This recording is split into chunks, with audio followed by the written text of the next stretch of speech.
With me is Pawan Gupta, a senior BJP leader here in the Assembly compound, and I'll be talking to him about what happened today in the Assembly, the ruckus that ensued post the when the House started proceedings today. We saw pandemonium broke out because of what happened yesterday, the resolution that was passed by the NC. Pawanji, welcome to the show. Just wanted to know what is your reaction to what happened in the House today? Whatever has happened in the House yesterday, it was unprecedented, a matter which does not fall within the domain of the J&K Assembly that was taken up, and a resolution, especially by the Treasury benches, is totally unfortunate because they know it for good. I think they have got a very good legal luminary like Justice retired Hussain. Hussain Masudi. He was in the parliament once this special status was revoked through Article 370. Right. They know it for good that this falls within the domain of the Indian Parliament. Right. If at all they are interested to get back that status, they are at liberty to go and approach all the central leaders and various leaders of the other states to make a consensus for restoration of that status. Right. But this is not a forum. This is a forum after 6 years, election has been held, and we wanted that the public should benefit from this election, and all the welfare schemes which they have announced in their manifesto, they should have been implemented, and we would have been for the implementation of the same. And furthermore, a big demand was there for the statehood. Right. That was a right demand, but they have put a spanner in grant of the statehood by bringing this contentious issue, and I think this is a very controversial issue. And you already know, Congress is in the biggest dilemma. 75% members of the Congress voted in favor of the abrogation of Article 370. I think Mr. Ghulam Nabi Azad and some people walked out. And all those parties which are now part of UPA, they have voted in favor of the abrogation. But sorry, but there is no mention of 370 in the resolution. Why do you still object to it? They are seeking constitutional guarantees. BJP still has problem with that? I will tell you. If full statehood is granted, land, it's a state subject. Law and order, it is a state subject. Job, it is a state subject. They know it fully well. All state governments which are there in India, they have got absolute powers in this regard. You go to the West Bengal, you go to anywhere else, Northeast states. they have got absolute powers in this regard because they do fall in the state list in our constitution. Right. So I think constitutional guarantees by whatever has been revoked, that has been revoked only through that instrument only. आपको पता है, you know, 371D that enabled the promulgation of that presidential order, constitutional order. तो जो कुछ हुआ है वो सब उसी हुआ है. सिर्फ इसमें only one thing has taken place, that Constituent Assembly has been substituted with the Legislative Assembly. And since Legislative Assembly was not there, it has been substituted with the Parliament. But National Conference resolution also talks of dialogue between the elected representatives and centre. When you say elected representative, it includes BJP also. They should not have brought a resolution. They should have put it in the discussion. ये अपने governor letters में बोलते हैं कि हम ऐसा चाहते हैं, आप हमारी मदद करिए.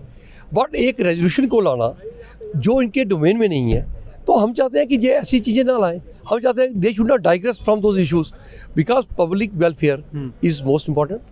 Jobs for the unemployed are most important. Infrastructure and developmental programme they are our priority. And one can not deny that during the 5 years you have got lakhs of crores of rupees have come in this state for the infrastructure development. Right. So once the peace has returned, we don't want that the dividends of that peace under the governor's rule, they should not be spoiled. But are you saying that what yesterday happened, the resolution that National Conference bought, it has somehow impacted the early restoration of statehood? Certainly it has impacted. It has shattered the confidence because I think Mr. Abdullah is a senior person. In his all those first statements after their victory, he said our first priority is for the grant of statehood and all other issues are on the back burner. What I do not know, Why he was compelled only by a Vice Paras innocuous that resolution? I think that was the biggest mistake of our Honorable Speaker, that he said I will examine it. And you have noted in the Assembly, even Mr. Abdullah, our Honorable Chief Minister, he said that this was not in the agenda, this should not have brought. Any private member's resolution, that requires 15 days notice to a Speaker. He brought it just, and I think our Honorable Speaker has created the biggest dilemma for the Chief Minister. What has been the reaction of your senior party leadership in Delhi after what happened yesterday, the resolution? Have they communicated something to you in this regard? I have not been in communication with anybody.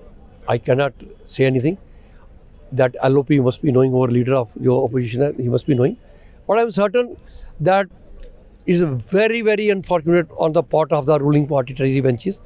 They should have concentrated on grant of statehood and getting more funds from the center. But we know that a BJP leader who handles the IT department yesterday made a tweet saying that what this resolution is a diversion. It's kind of a diluted form of demanding constitutional right. It does not talk about restoring Article 370, although that tweet was deleted later. So there is a sense within the BJP that National Conference has climbed down from the tall claims of complete restoration of Article 370. So you still have problems with that? I will tell you, whatever terms they have used it very wisely and very cleverly. Okay. Although they have not mentioned Article 370, had they asked for the demand of full statehood, all these things would have been fully covered. But they said that special status. Special status had been granted to only one state in India. That was only the state of Jammu and Kashmir. Right. And that status was granted, and that was written down as temporary status, temporary arrangement, and that remained temporary for several decades. Yes. Once this militancy broke out, everybody started looking to a root of the problem. Then they found, I will tell you, you can see the history of these Kashmiri parties. They were not satisfied with whatever status they had got. They started traveling and demanding for more and more. NC started demanding full autonomy, bringing back the clock to pre-53 position. Then PDP went one more step ahead. They said self-rule, porous borders, common currency, and all those things which are contained in that document. Then by seeing all these documents, some more people went more ahead. They said we want independent Kashmir. So center thought all these problems were rooted in one problem, that was a special status. That's why they were demanding more and more. They said let us scrap this special status. And irony is that special status has been scrapped through Article 370 only. That has been scrapped only through Article 370. 370 still exists in the Indian Constitution book. That still exists. So they must have first concentrated for the full grant of the statehood. Then they should have concentrated. Then they would have taken this one further. So basically, you're saying that what happened, the action that yesterday National Conference took by bringing the resolution, has put no statesman was there in the NC to guide them, to tell them that you are stirring a hornet's nest and you are shattering the confidence. And by this your sheer conduct, you have spoiled the chances of early grant of statehood.